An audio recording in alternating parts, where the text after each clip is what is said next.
And yo, the Sports Back Bros podcast is back at you on a Thursday. We're getting so close to the end of the weekend. And it seems like the end of the week, it seems like everything just went so fast. I think primarily because we came on Tuesday instead of Monday. And for those of you who don't know, we're on Mondays and Thursdays primarily. Every now and then we probably do a Tuesday. Every now and then we might just do a Tuesday or Thursday. Anyways, we're here to talk about some sports. Things are going on. I don't even know whether to say a lot of things are going on or what. But I guess the big story, at least for today, Hulk Hogan, the iconic wrestler, passes away at 71 years old. Shocking, not shocking, knowing the history and all of this stuff with steroids and so forth, and just the overall rigor of life for WWE performers or wrestlers, period, all that time on the road, banging themselves all around. But he's gone. Of course, football camps have opened up as well. Injuries already happening as well. But anyways, what's good? What's good, man? R.I.P. Hulk Hogan. I wasn't always his biggest fan. I'm a Ric Flair guy, but I can't deny his legendary status. I think Rocky III catapulted his career. Yes, I said the same. And Vince McMahon saw dollar signs, so he threw everything behind Hulk. And man, back then, those wrestling days were crazy. Lou Albano. Oh man, was it? Roddy Piper bust the poster over his head. Cyndi Lauper's there.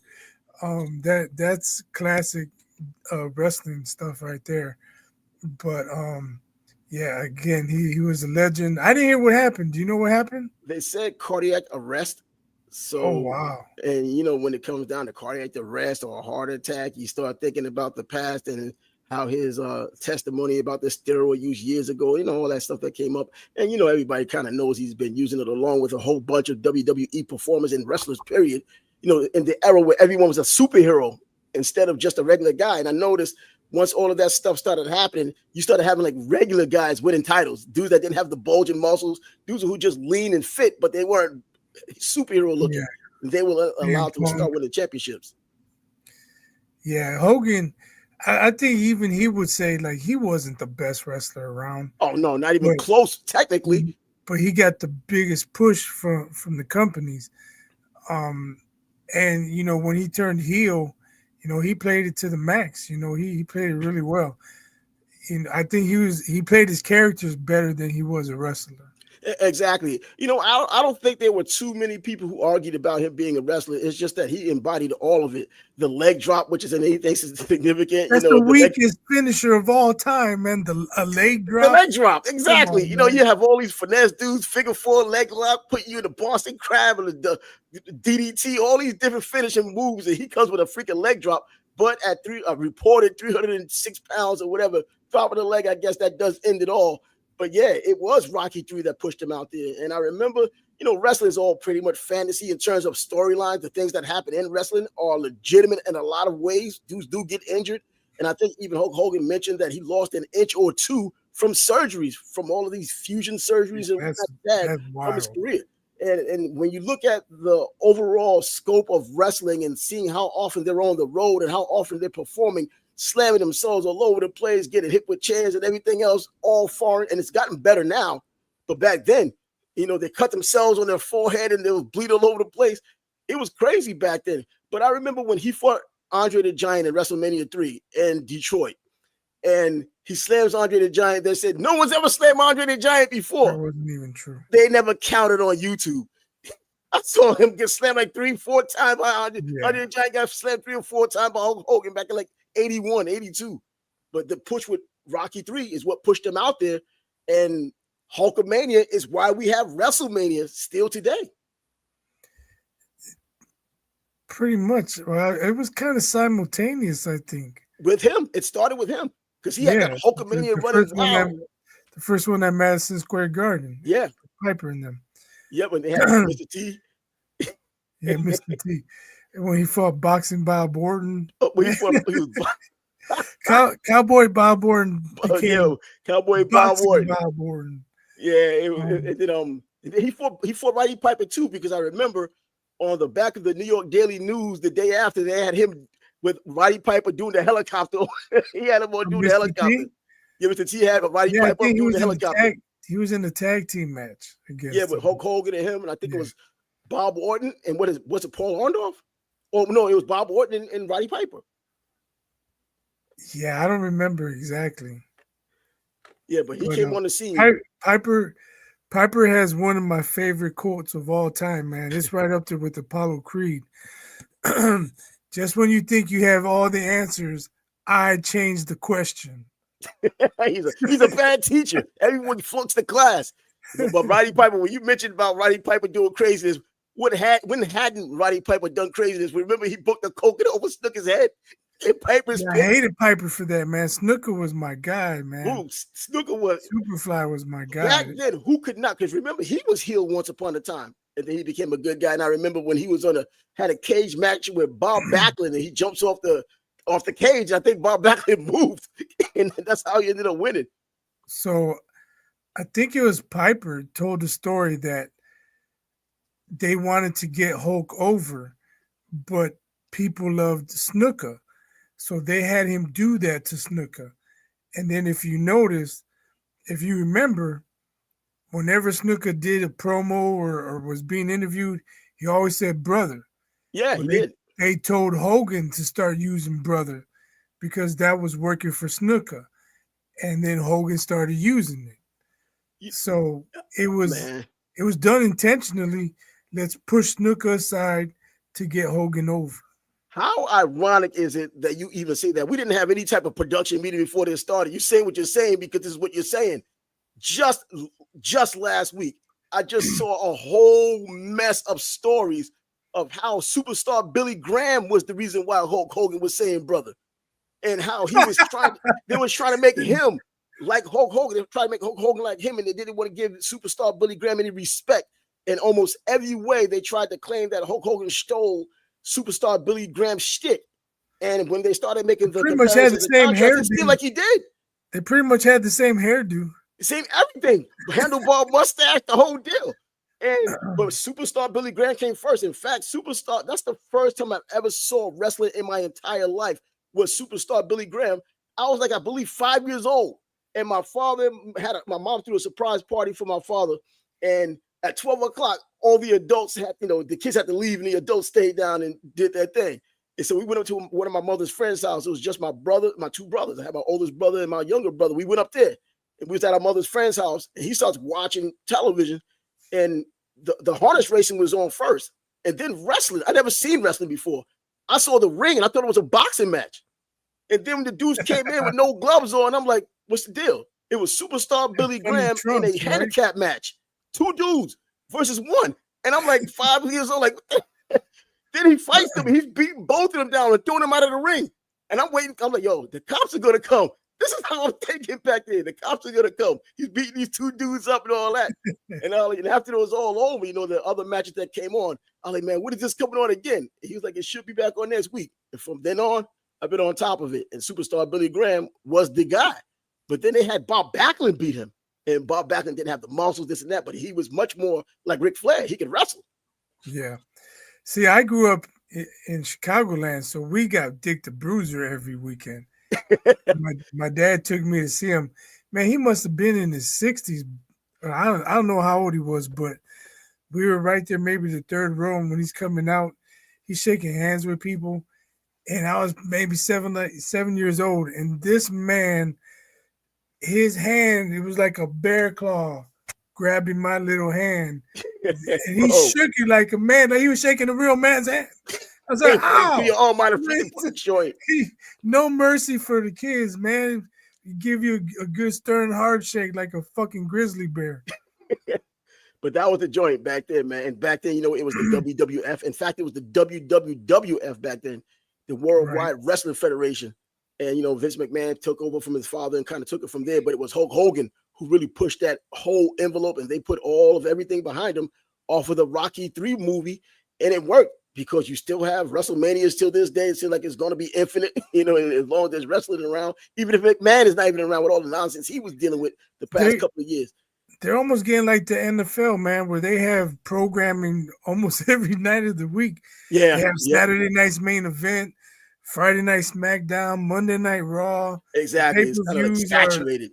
Sometimes they have 2-day pay-per-views, Saturday and Sunday.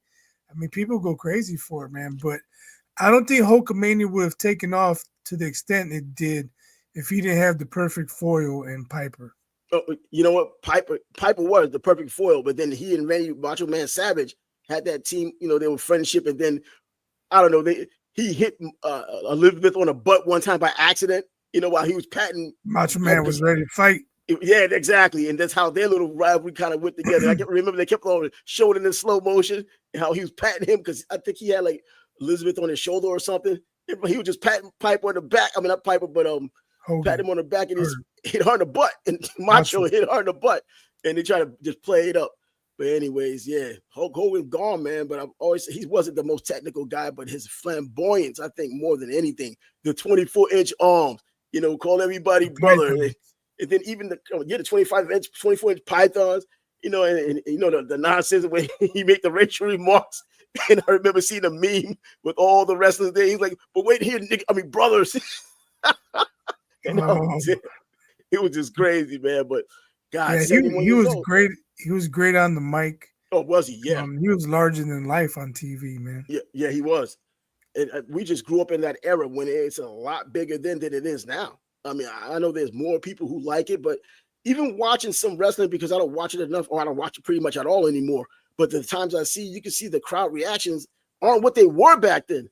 Back then, the people would absolutely go crazy. Now you just have people sitting there with their manufactured signs that they probably get when they get to the arena, just holding them up and saying, "Yay," holding the signs up. And then now you have this male soap opera thing going on where everybody has some storyline. Instead of wrestling, they're talking to you for 15 minutes in the ring with a table. What the hell's going on? Come on. But anyway, he's gone at 71 years old. Energetic. I miss the days of Snooker tearing all of Don Morocco's clothes off and headbutting them and doing all that. I mean, you bring up those names, man. Don Morocco. Those were like, it was like the Wild West back then. It was. He had the Wizard of Wrestling, the Grand Wizard of Wrestling. He passed away. He was Don Morocco's manager. The guy with the glasses. The Intercontinental title will have a new brother. And then Morocco I remember Mr. Fuji was his manager. You know what? When I had COVID, no BS, I kept on hallucinating about Mr. Fuji. I don't know where the hell it came from. No reason. I mean, I liked him, but I wasn't a huge fan of his.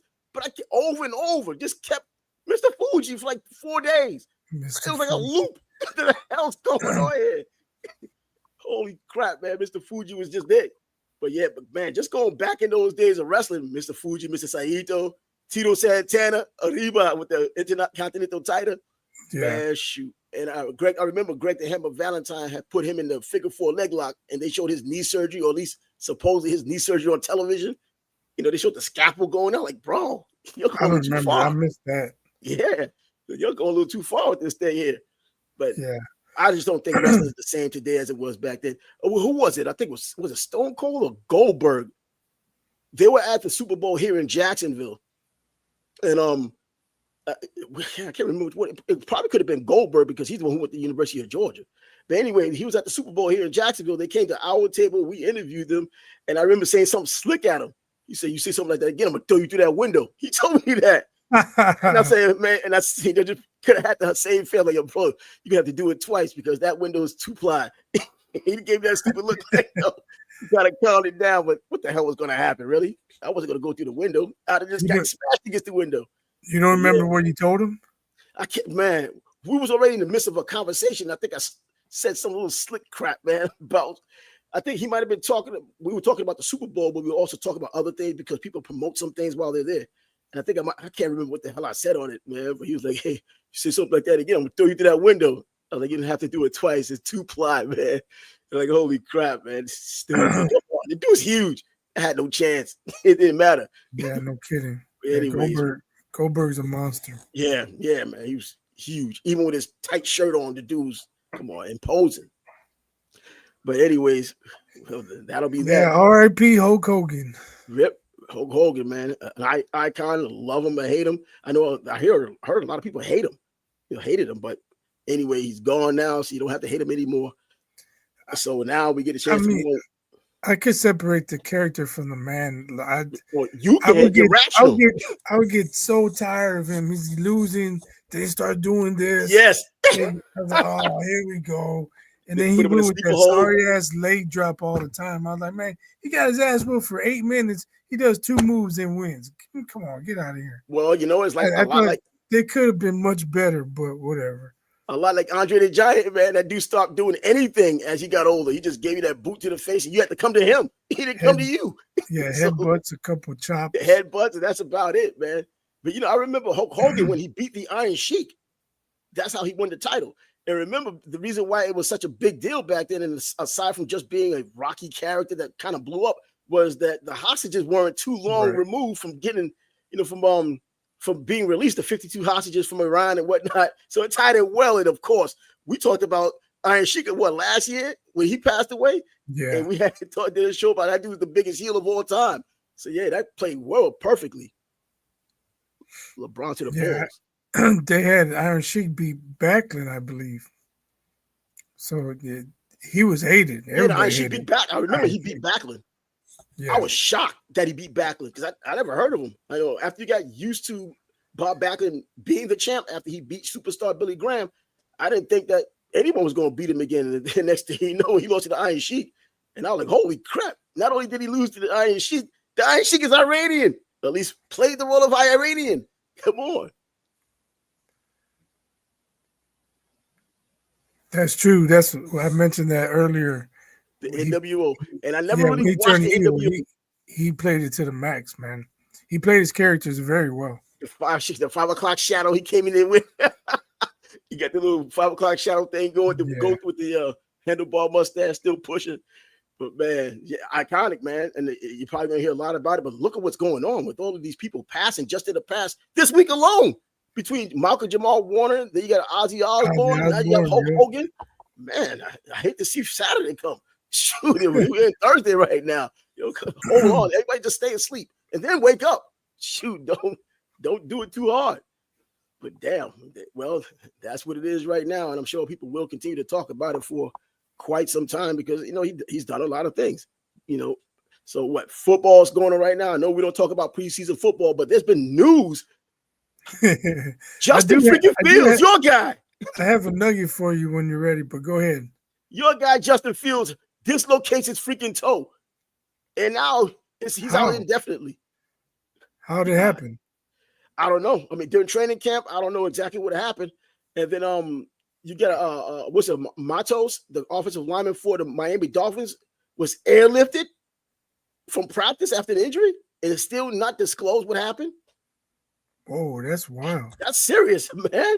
Right. What's going on? Airlifting. That's serious. Shoot, that's serious business right there, man. Man, I mean, we're talking about training camp. And this is supposed to be a tailored down training camp these days because of injuries and CTE and all that. You know, it brings me because I wasn't alive when it happened, but back in I know a story of 1963 when Stone Johnson, for the Kansas City Chiefs, when he was on a kickoff return, he got a hit, and then I think he hit his teammate's helmet and pretty much broke his neck. He died and didn't, never came to. He didn't die on the football field, but he pretty much was done. He died later on. And I think about that. I'm like, God, this early in the season, these kinds of injuries, and then I'm hearing about airlifted, and that's the first guy I thought about, Stone Johnson, the only player in the history of the Kansas City Chiefs that never played it down. He never even played football before.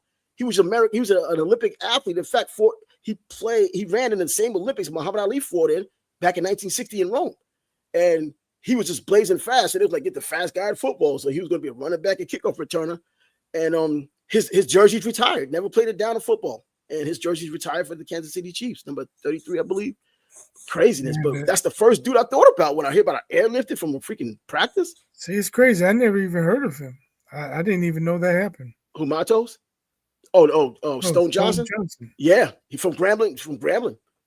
I keep sounds like a character in the movie, like I'm gonna get you sucker some Stone Johnson. Yeah, it sounds like one of those names, but that's legit, man. People who want to look it up, yeah, check it out. This kid was he was blazing fast. Never played football. They just thought, kind of like Bob Hayes. He's blazing fast, but at least Bob Hayes did play football before. Right. Middle school, high school, and college. He played football before. This guy never played football, just ran track, had elite speed, ran for Grambling, ran in the 1960 Olympics, and they thought they could just translate into some football. And God, I guess he never learned how to really take a hit. I mean, you still got to learn how to take a hit sometimes and how you run the ball. And that's what ended up happening to him. Damn, that sucks. But now Justin Fields is down. Matos gets airlifted and all these other things. And some players not coming to camp even this late in camp. And God, I don't know what's going on, man. What to even expect from the NFL this year? Not sure, but I was told at work today that I don't know the source, but supposedly Caleb Williams is struggling with Ben Johnson's offense. First pass he threw was picked off, and he's not getting it. Well, I could kind of understand a bit because it's a new coach, and last year he had a new coach too. So it wasn't like he was completely in depth with that offense because it was only one season. But I can see coming in and Ben Johnson for what he brings to the table and what he had done for Detroit. You would think it's much more sophisticated than what's been going on in Chicago. You would think it is based on the success they've had and had play because Chicago has players offensively. I don't even think they're just named players. They do have players. They just need execution. And Ben Johnson bringing that complex offense, I would assume, to Chicago. And now you got to learn a whole new offense. I hope he doesn't get stuck. And I doubt he will because Ben Johnson, this is his first shot. And I don't think he's going to really flop to the point to where he's getting fired in 2 seasons, because everybody just gets that frustrated once you get back-to-backs 0-17 seasons. He's not going to get thrown to where he has to continue to have to readjust to an offensive coordinator or even a head coach to where he's never going to really settle down. But I think this is just growing pains, and this is training camp. This is where you get your kinks kicked out anyway. So he may get a little bit more time during the preseason just to kind of get acclimated. I don't think it's a long-term deal because of even though it was inconsistent last year, you still saw flashes of things that could happen that could become consistent. Well, here's the concern. The Bears have done this before. Draft a quarterback, fire the coach, bring in a new coach, and now that quarterback has to deal with a whole new regime in the second season. That quarterback doesn't work out, and then they let the quarterback go, but they don't let the coach go. They keep the coach another year. It's still too early for this quarterback. Yeah. That coach fails. Then they get rid of him. They have a quarterback after his rookie season. A holdover quarterback. This is the third time it's being done. Third consecutive time it's being done. Well, Trubisky, Fields, and Caleb Williams. So hopefully Caleb Williams is able to break that. I don't even know if it's a curse.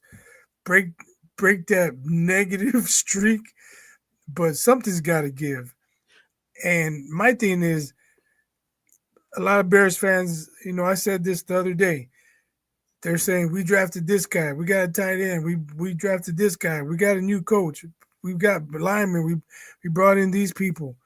Okay, we brought in last year a lineman last year. We brought in Caleb Williams and Rome Odunze last year. We traded for Keenan Allen last year. What is different this year? And then we're going to talk up this coach. Okay, yeah, he was a great OC, but do we know, can he run the whole shebang? And that's true. Can he be the CEO of the program? I don't know. Yeah, we've seen North Turner, one of the greatest offensive coordinators, if not the best offensive coordinator ever, and he can't run a team or hadn't had real success that you thought would translate into something as a head coach. But I'm thinking that as far as your other point goes, I'm thinking Caleb is going to at least have Ben Johnson around for 3 seasons. This season, the following season, the season after. I think they'll have some tolerance for Ben Johnson, and I think he's going to get something out of this team. But if he doesn't develop, are they going to have tolerance for him? Now, if he doesn't develop, you start getting into that at the end of his rookie contract where you have to pay him. Well, when it gets to that point, if he hasn't developed by then, that becomes a him problem, not the coach's problem. Right, but I'm saying, yeah, I don't think they've done right by him. Now it seems they're trying, but you had a lame duck coach last year. For what? There's no reason. They should have gotten rid of him last year. Come in, new coach, new player. They should have had that last year. Right. But, I'm still. Yeah, you bring in a rookie quarterback, bring in a new coach, let them grow and develop, learn together. Now you just wasted Caleb Williams' rookie season. Yeah, you know what? They wasted it on paper, but he still, did learn some things. And this is preseason where you want to get He those got kinks beat up knocked a out. lot too. Boy, He he got got roughed sacked up. like 60 sometimes. 60. I didn't know he got sacked that much. Man, starting to think about David Carr. David Carr used to get sacked like that's what they came to do.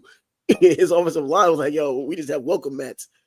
But I'm thinking that, like any other quarterback, from year 1 to year 2 is usually the biggest jump. And except if you start up so hot like CJ Stroud did, and you just either take a step back, but you're still above the pack for where you should be. I'm thinking, and even Trevor Lawrence to a degree, and he says this year he's finally feeling as healthy as he's ever felt in a long time. So just Trevor Lawrence says going into this camp.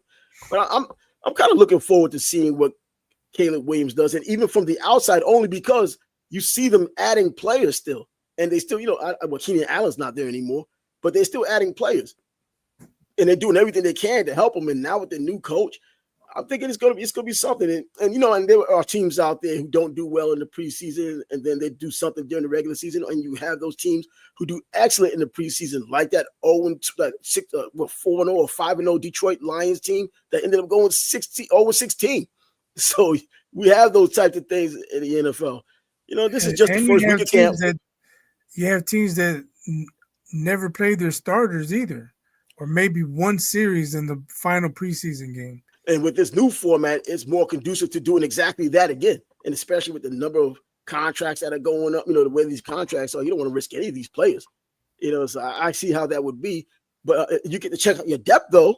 See these younger guys that you're going to be, know you're going to hang on to, or the guys from the previous seasons or seasons that aren't started, but you can get an idea of how they're going to look. But I'm thinking that because of him playing this way or looking this way so early, they may give him a little bit extra time in preseason just to kind of get some confidence going against some second and third stringers, and see how that goes into the season. And I don't think he's the only one. If you just look around the league, you can hear about all these other things. And Tyreek Hill's claiming he has to be more of a leader. How about just be quiet and play football? And Tua has to get more trust in him. No, come on now. Everybody just needs to do their job, and there aren't that many problems. The quarterbacks who aren't great, let them try to take that next step. Trevor Lawrence, who still has talent, but has done nothing but regress the last 2 seasons since going to the playoffs. Let's see how he goes. Now he has an extra weapon with Travis Hunter and Brian Thomas. Brian Thomas led all wide receivers last year, rookie wide receivers with receiving yards and touchdowns last season. You would think that that's something to look forward to for Trevor Lawrence. The excuses are over. Yeah, no doubt. He's a guy, he's taking a step or two back. Like every year, another step. Right. Last year, we were waiting for his breakout game. I think he had maybe 1 or 2. And before you know it, their season was pretty much done. Yeah, he was having a challenging time just breaking 200 yards. If he got like a 215, 220-yard game, we're like, okay, he's all right, but still just 1 touchdown. And then, I think he did get 3 touchdowns at one time, but I don't think he cracked 300 yards. Not that that's an easy feat, but when you're the number 1 pick overall and you took your team to the playoffs and just short of the Super Bowl at one point, this soon, you would expect a lot more. And I still think he has the ability. I'm hoping in a good way. It was the injuries that prevented him from being being the quarterback that could continue doing what he had done, when he did go to the playoffs and did push the envelope a little bit and had the Jags on that winning streak.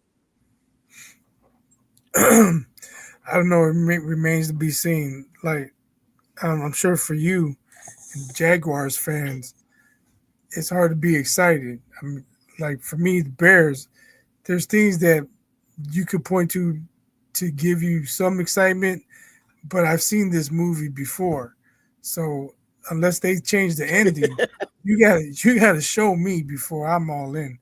I'm not gonna say, yeah, Bears gonna do this, Bears gonna do that. I'm just watching. Show me. You gotta show something. Give me a good trailer. I'm taking the wait and see approach before. I can't make any determination. I don't know if the linemen they brought in are gonna be able to block. I don't know if the tight end is as good as they say he is. Yeah. And you got fans saying Cole Kmet. We have Cole Kmet. Why did we draft this guy? Cole Kmet, yeah, he's all right, but he's nothing special. I wouldn't call him a top 10 tight end. He's serviceable. They call those guys serviceable. Definitely not top 10. I don't know if he's top 15. You'd have to really make an argument to me. So, yeah, I mean, we say Roman Dunze, and we say they drafted Burden, and he could be the steal of the draft, and could be, might be, maybe. Is it possible? Okay, maybe. But we don't know until those games start playing. Want substance. I want substance. I want performance. Man, well, we're going to get closer to that because I think the Hall of Fame game is next week anyways, that fast. And then you have the other preseason games following it. And I know you don't keep up with preseason games. I'm more interested in seeing these rookies and seeing how they look, even if you know this isn't the talent they're going to face during the regular season. You want to see how they react in any game because for them, they're out there to show out as well. Because I remember way back when Reggie Bush came out, and he had that big run with the Saints in a preseason game, and they treated it as if it was a regular season game. See, I told you this guy's going to be explosive. I know he's going to do this and that. And he didn't live up to expectations. He had a solid career, but based on what he had done in college and then even that preseason game, he didn't live up to those expectations. And he's not the first one to do it as well. There's others who did the same things. Macy Brooks, who used to be the wide receiver for the Dallas Cowboys, was like the MVP of every preseason. The dude's never really cracked anything during the regular season. And that's just how it went. Did you hear that story today about the revenue sharing? No. The NFL revenue sharing, every team got $432.6 million. Wow. As part of most of it they said was part of the TV contracts, but that is such a huge number. And you see why these people buy these teams. Every team, and Green Bay being, owned by the people, $432.6 million goes a long way. So does that mean the salary cap's going up? I would assume anyway, just because of the inflation, it just has the incremental rise anyhow. No, but that's a lot of money. But yeah, you get that windfall. He's got to go up more. He's got to go up. And then you ask these, well, now we're going to see $500 million quarterbacks and better. And then it's going to look like the NBA with fewer games. And then you think about it, man, if all 32 teams got that, that's over $13 billion, man.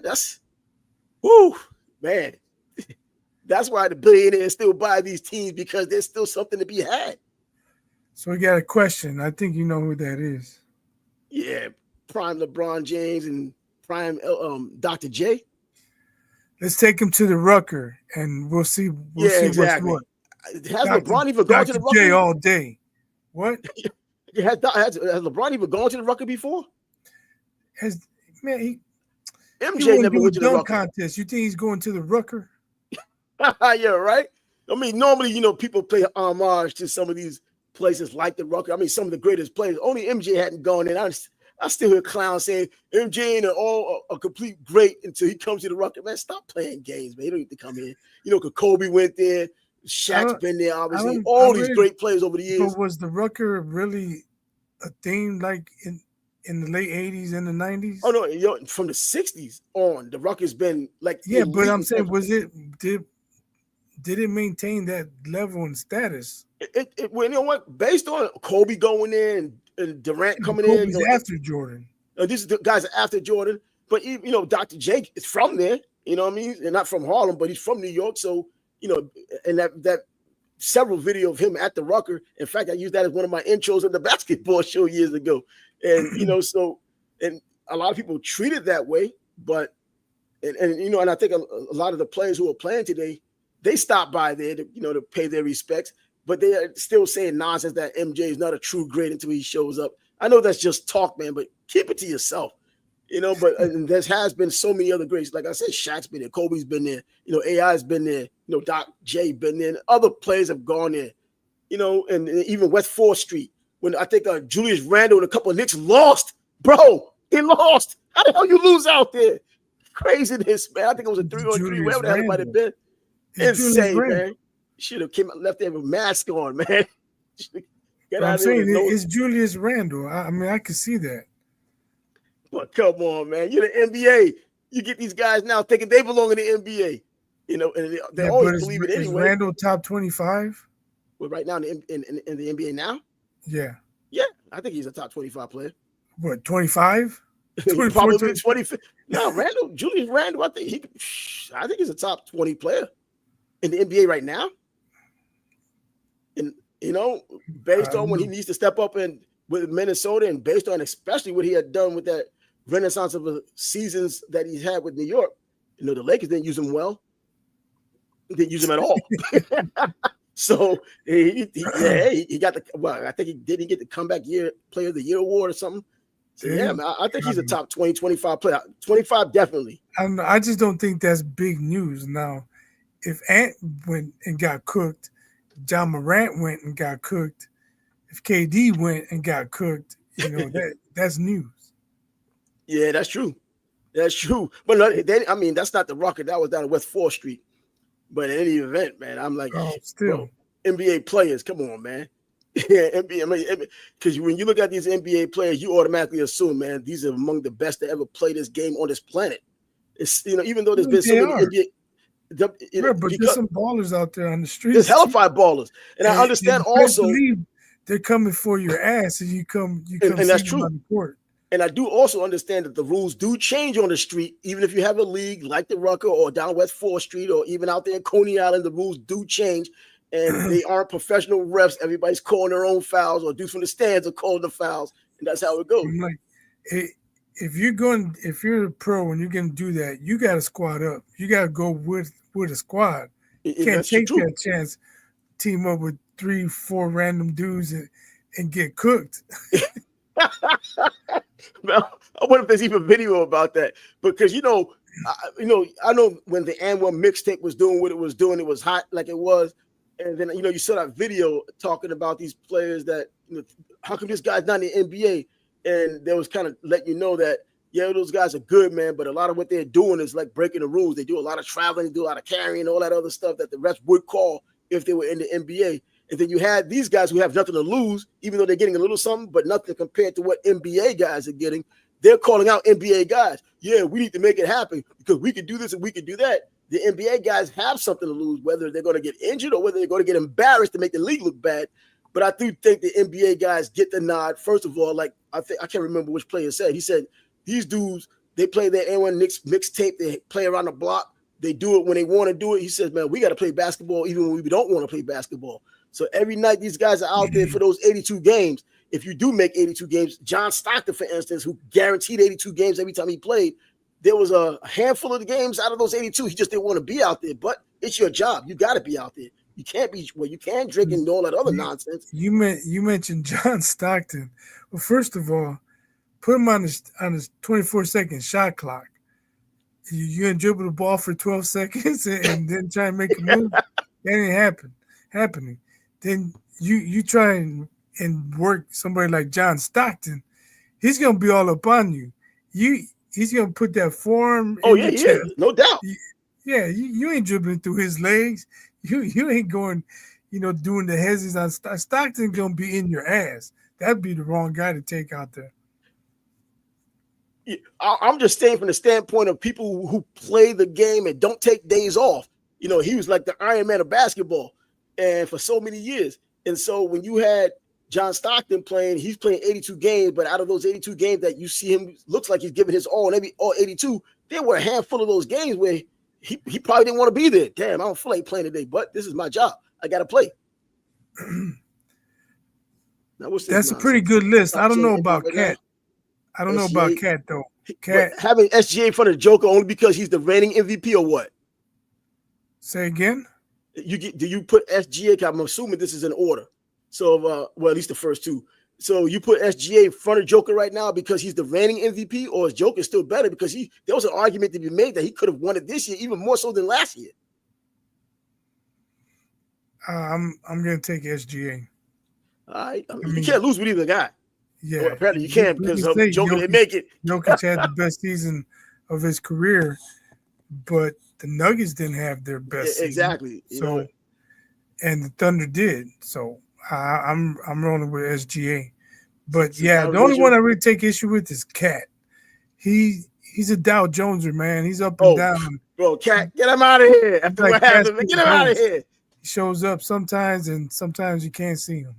Yeah. He had his moment with his 24 points, but he had his moment, man. But after that, and then we kind of zero in and micromanage what he had done, you saw, damn, the dude is known as a defensive stalwart. He didn't do anything for 6 freaking games on defense. What's here? What we looking at here?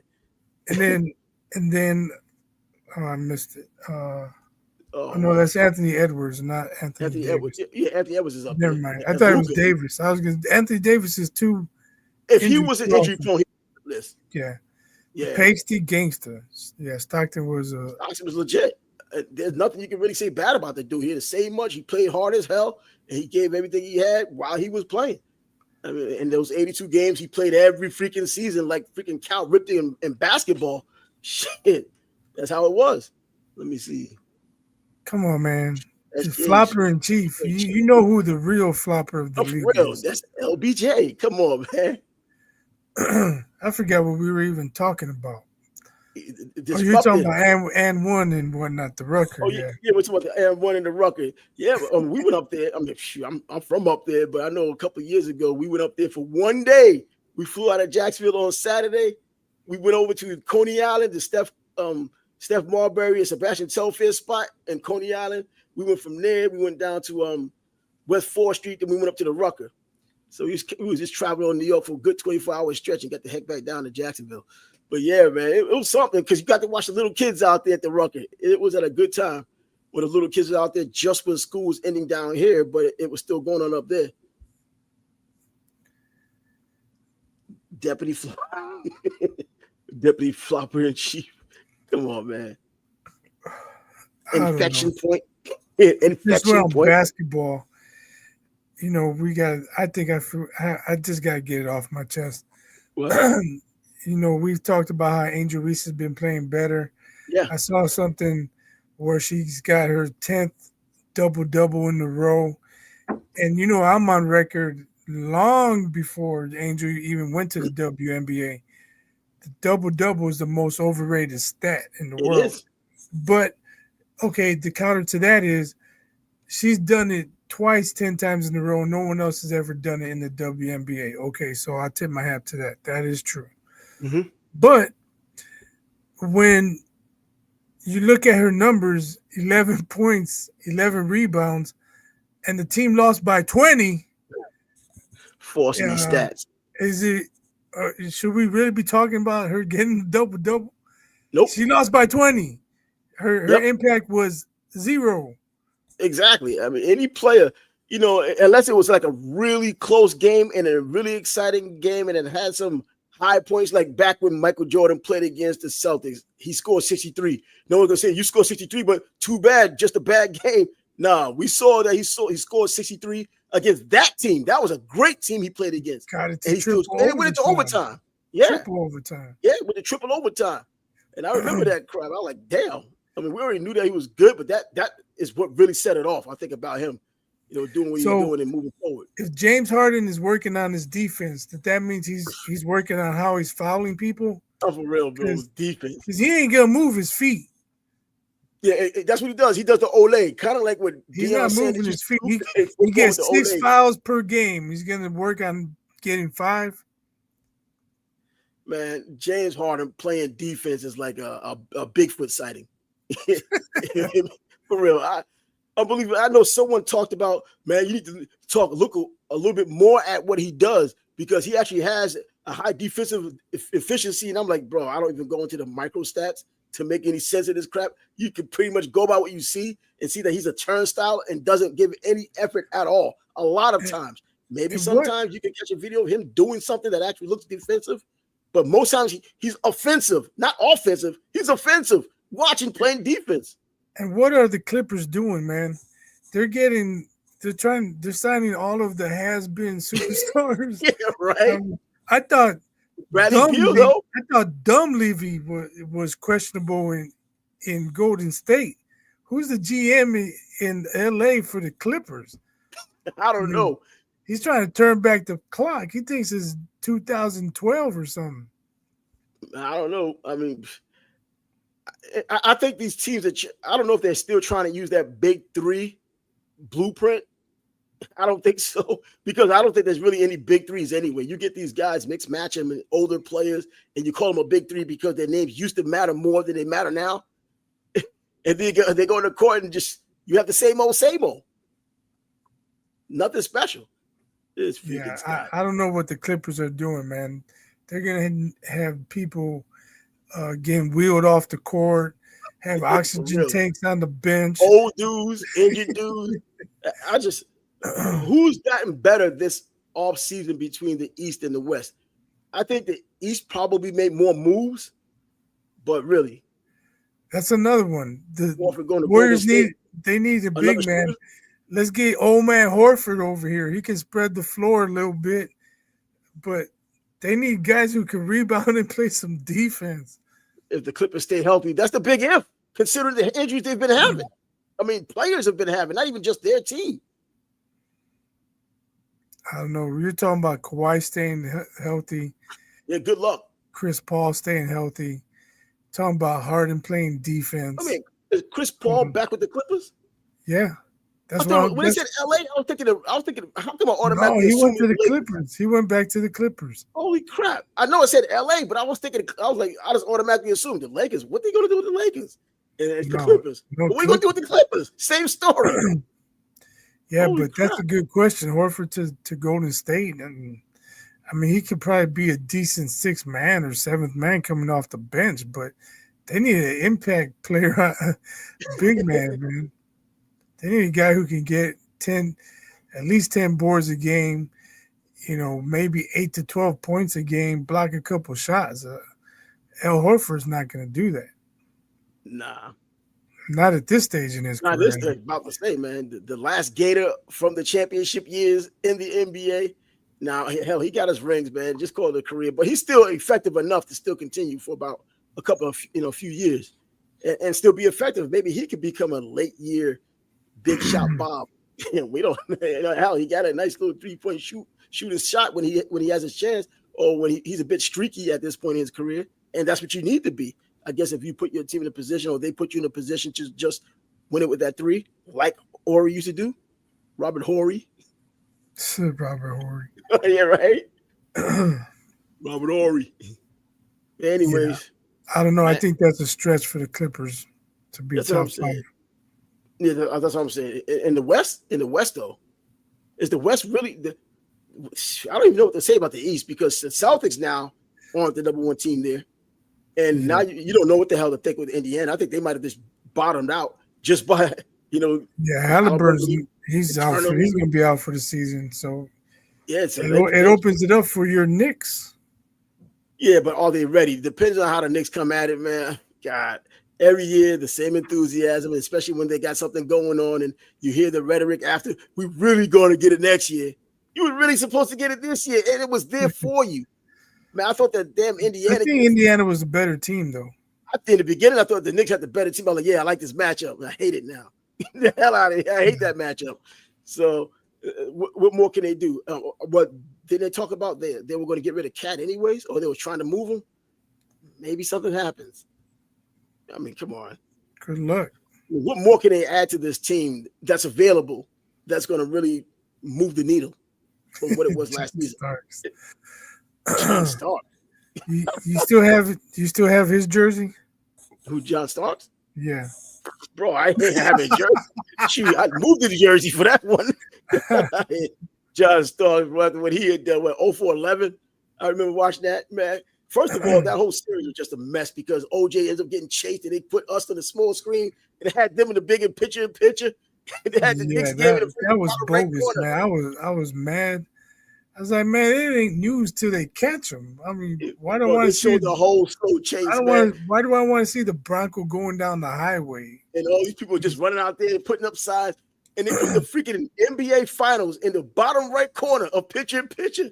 The juice is on the loose. Kind of crazy, man. Yeah, but I don't think the Clippers are gonna be top 5 in the West. No. You got to think the Mavericks are gonna make some noise. If we talk about being healthy, if Kawhi's healthy, Anthony Davis is healthy, Mavericks, they got a decent squad, man. They didn't. No, the Mavericks, yeah, that's they weren't even in the thick of things next year. So you got to count on them at least being in the middle of the pack. And I want to see how Cooper Flag is going to develop. Is he going to be that star player or what? Or is he going to get that Caitlin Clark, freaking attack that happens in the NBA? I doubt it. I think he's good enough because remember, he did play with these guys during the Olympics. And, a lot of these vets would give him a lot of props for how he was playing. So that counts for something. I mean, and just knowing his, I can't say his pedigree, just seeing him come up. I think for him, it's good he's going to Dallas because he doesn't have to be the star. Exactly. He doesn't have to be a star right away. But what's the deal with Kyrie Irving? When is he coming back? I'm not sure. Yeah, that's what I'm saying. So, and, he gets another year older. Bradley Beal's a decent player, but the Suns traded for Bradley Beal. And what happened there? Yeah, didn't even make the playoffs. And they had him, and they had with Durant. KD and Devin Booker. Yep. So would you rather have Booker and KD or Harden and Kawhi? Booker and KD. I don't know, man. I talked about Booker before, scoring all these damn points, and when he does it, he can't win. My man scores 70, they can't win. He scores 60, they can't win. Let that guy score around 25 points, then they might be able to win. I don't know. It doesn't seem to work with him when he's putting up all those damn points. I don't know. Oh, but did you happen to see that clip? Oh, shit. Who was it? Tim Hardaway. Tim Hardaway was on with Gilbert Arenas, and he was torching Swaggy P. He was talking about, man, you guys think MJ was playing against some scrubs. Man, we had killers back in the day. He's like, Gil, you could have hung, but you were all right. I don't know if you'd even come off the bench. And Swaggy P started getting in his feelings. And Hardaway was letting him have it. He's like, no, you wouldn't make it. You wouldn't have done it. I'm like, get his ass, Timmy. Get his ass. Swaggy P ain't shit. People forget about Tim Hardaway, man. How do you forget about Tim Hardaway? Average player in his own era talking about what he gonna do back then. Fuck out of here. Damn, man. I mean, hell, bring up Nick Van Axel, man. That's another cat who will get the respect he deserves. And Jalen Green. Well, you got Jalen Green now. Get Jalen Green out of there. The one who can't be traded is now traded. Who couldn't be traded a long time ago. Man, you get rid of White and Brown. You guys are gonna suck. Man, he's been trying to get rid of Brown forever. I'm just saying, what his problem is. You gotta figure Tatum's not playing this season. Well, you think KD's gonna be motivated to go to Boston, play and lose 35, 40 games? Man. He's been trying to get rid of Jaylen Brown forever. I don't know what his problem is with Jaylen Brown. He gets the MVP of the freaking championship game last year. You still got to hate for him. You would think there'd be time to let it go, leave him alone. Westbrook to the Bucks? For what? At this point in his career? I mean, what does he really have left? His shooting is crap. I don't know. I don't know how much he has left, but he probably would benefit being on a team if they're going to run up and down the court. Like if you slow the game down, Westbrook loses his effectiveness. He likes to run. He needs one of those dead Tony offenses so he can just run up and down. Right, that's what I'm saying. Those old school he likes to pass. He likes to pass and he can't pass. He can push the ball up, find an open man. But if they're walking the ball up, that's not his game. Yo, Scott, give an explanation. Why should you get rid of freaking Jaylen Brown? You've been trying to get rid of this guy for years. Yeah, you should have came in here to give us the explanation. Just random comments. Get rid of Brown. Get rid of Brown. He's been saying that for years now. This dude's been for years saying that. Get rid of Brown. I don't have any real reason why you should get rid of Brown. I mean, like, seriously. He's a damn good player. What the hell are you talking about? You act like this dude's a scrub. He's saying inconsistent. Okay, so he get an MVP of the championship game last year. He didn't get it this year. Okay, that's inconsistent. Maybe next year he'll get the MVP again in the championship game. Come on, man, this guy. I don't know. You put a target on his head, just keep shooting. That's what he wants to do. He says he's a turnover. These guys got us talking basketball in the Mrs. middle. Dunks layups on the regular. I don't know about that. Jaylen I don't watch Brown, enough. I don't know what you're talking about. does he play for the WNBA? I know, right?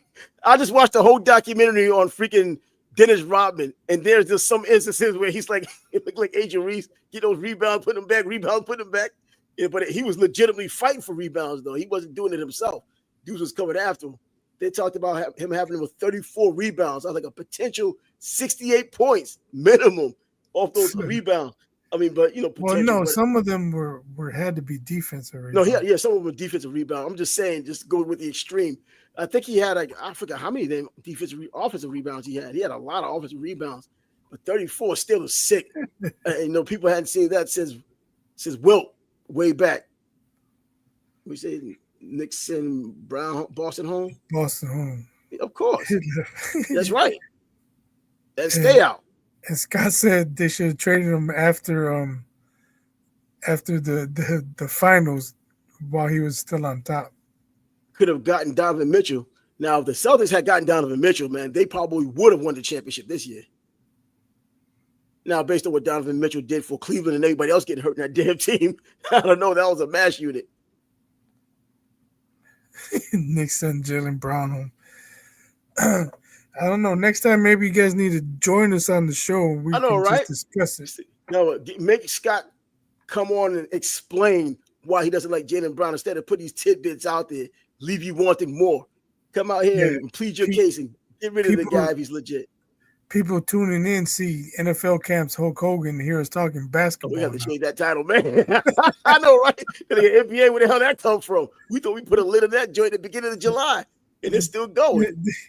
We'll be getting hate comments talking about clickbait. They said, I don't want him on the show. You say a bunch of crap. I said, oh, we got a quality show, I guess. Right. We know who's driving the get Jaylen Brown out of town bus. Overpaid, overrated. Yeah, exactly, man. How about we just give it him? Let's close it out right now. Maybe something will happen to Jaylen Brown over the weekend. We can talk about it on Monday. And maybe Scott will show up. But anyway, man, it seems like, you always kind of wonder what you're going to talk about the next time because it's summertime, not too much going on. The NFL kind of add a little bit more fire to it, but then you have the Hogan issue. Then even just these other things that just happened. You probably got to do another top 10 list or something. Yeah, wide receivers, man. I think that's a little bit of chomping at the bit. There's just so many wide receivers. We could throw a wide receiver list, or even just go with the most underrated wide receivers. Everybody talks about T.O., talk about Randy Moss and Jerry Rice and Marvin Harrison. Let's talk about some underrated guys. Like I mentioned, we did kind of talk about it at the end of one show. Oh, the end of one show because Ricky Pro was one of my guys, man. But there's so many more underrated wide receivers that can be talked about that hadn't gotten their props. Ricky Pro. Someone just mentioned Ricky Pro. Ricky Pro he was doing his thing with the freaking Rams that year. They went until New England won. 1 year. No, well, he did well. He did something well for what he could do with Arizona. He was doing, the Cardinals prevent you from doing anything good, but he was still doing something, man. He even had an end around play on the Step Bowl, I believe. But God, I'll tell you, man. Yeah, I just heard somebody mention Austin Collie the other day, and the incident with Peyton Manning, how he went out to reach, the ball was out of his reach. He put one hand out there, and Peyton Manning was so pissed off because he wants the guys to go after the ball with two hands. He was coming back to the huddle, and Peyton Manning pointed him to the bench, and he left the field. And I think he said, you ever catch a ball one hand again, you never playing on the field with me again. I haven't heard of Austin Collie, man. What's going on? He might have done it in practice. I'm not sure I ever heard of Austin Collie. Austin Collie? Bro, he was making the bars, man. Like the Brandon Stokely kind. Brandon Stokely wasn't special, but he was good when he had to. I remember specifically when that dude just went off on Thanksgiving, completely won my fantasy football team, a fantasy football game for me that week by himself. Everything else was incidental. He just killed it. But yeah, Wes Welker kind of guy, the smaller kind of dude. But Austin Collie wasn't small. But anyways, they claim that's what the reason was. He was catching with one hand. Peyton was like, nah. He was coming back to the huddle like, nah, bro, you go to the bench, bring somebody else in. Damn, that's rough. No one talks about how Peyton Manning kind of treated his freaking players. But he was intense. I think if we do underrated wide receivers, we kind of already did it for one, and then two, it'll probably be we're just going off the top of our head and memory. But that's the best part about it, not having But the if I say production. one, then you might think of somebody. You say one, I might think of somebody. What And that's about something that requires us to do some actual work? Well, our Top years 10 of living and watching all this football is teams work. of all time. I mean, shoot, because I can do a lot of this off the top of my head anyway. That's the reason Top why. 10 teams? Huh? With best teams? You talking about best NFL, NBA, whatever, Yeah. like that? Yeah. Shoot. Now, if you talk about the best NFL team of all time, I'm sure we can come up with a few arguments for the top 4 or 5. because I'm all we have to say saying in the a NBA is talk solid about the top damn 10.